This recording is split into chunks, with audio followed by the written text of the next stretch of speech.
2026 में एक बार फिर असम बाढ़ की चपेट में है। कहीं सड़कें पानी में डूबी हैं, कहीं घरों में पानी घुस चुका है और हजारों लोग सुरक्षित जगहों की ओर जाने के लिए मजबूर हैं।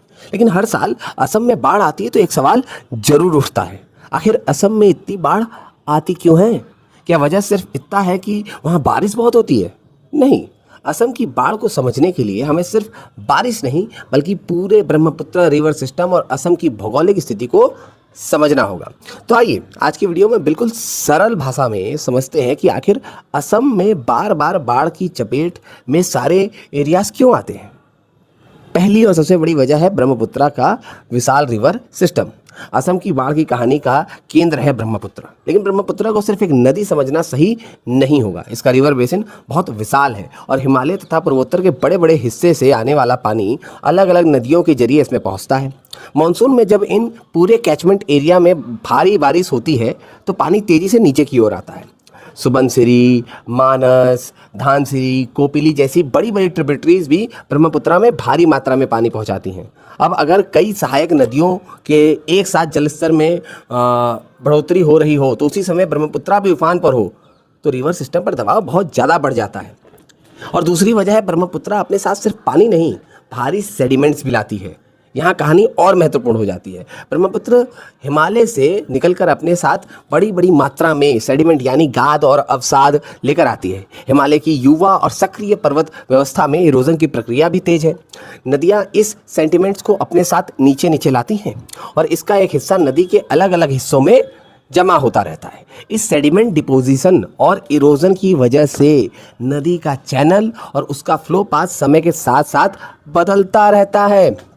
यानी ब्रह्मपुत्र एक ऐसी नदी है जिसका रास्ता हमेशा स्थिर रहे ये जरूरी नहीं है। उसका चैनल बदल सकता है, उसकी धाराएं बदल सकती हैं और उसके किनारे लगातार प्रभावित हो सकते हैं। तीसरी वजह है बाढ़ के साथ नदी का कटाव। जी हाँ, असम में बाढ़ की एक और बड़ी समस्या है रिवर बैंक इरोजन। जब नदी में पानी और बहाव बहुत बढ़ जाता है तो तेज धारा नदी के किनारों को काट सकती है। इसका मतलब ये है कि यहाँ बाढ़ सिर्फ खेतों और बस्तियों में पानी भरने तक सीमित नहीं रहती, कई जगह नदी जमीन को भी काटती है। यानी एक तरफ फ्लड वाटर फैलता है और दूसरी तरफ इरोजन नदी के किनारे की जमीन को लगातार प्रभावित करता है। और चौथी वजह है असम की भौगोलिक स्थिति और फ्लड प्लेन्स। ज्योग्राफी समझिए असम का एक बड़ा हिस्सा ब्रह्मपुत्र और बराक नदी के घाटियों के आसपास स्थित है। यहाँ बड़े फ्लड प्लेन्स एरियाज हैं जहाँ भारी जल प्रवाह के समय नदी का पानी बहुत ज़्यादा फैल जाता है। इसलिए जब रिवर सिस्टम में पानी बहुत ज़्यादा हो जाता है तो उसका प्रभाव सिर्फ नदी के बिल्कुल किनारे तक सीमित नहीं रहता। पानी बढ़कर फ्लड प्लेन्स में फैलता है और बड़े क्षेत्र को प्रभावित करता है। वेटलैंड्स और ड्रेनेज भी महत्वपूर्ण हैं यहाँ पर कि असम की वेटलैंड्स और नेचुरल ड्रेनेज सिस्टम भी फ्लड डायनामिक्स में महत्वपूर्ण भूमिका निभाते हैं। मतलब वेटलैंड्स अतिरिक्त पानी को कुछ समय के लिए स्टोर करते हैं और स्प्रेड करते हैं। मतलब पानी तुरंत नहीं निकलता, वो स्प्रेड करके बहुत धीरे धीरे निकलता है।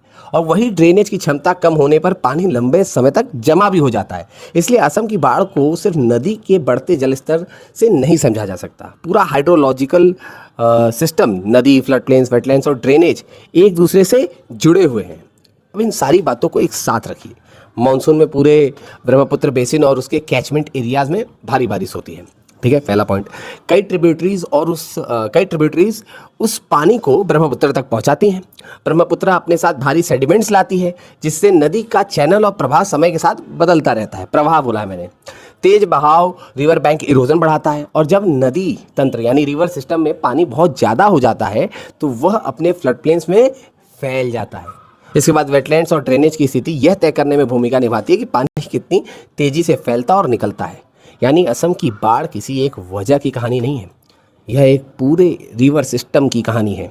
इसलिए अगली बार जब आप 2026 की असम बाढ़ की तस्वीरें देखें और कहें बहुत बारिश हुई है इसलिए बाढ़ आ गया है, तो समझिए कहानी इससे कहीं ज़्यादा बड़ी है।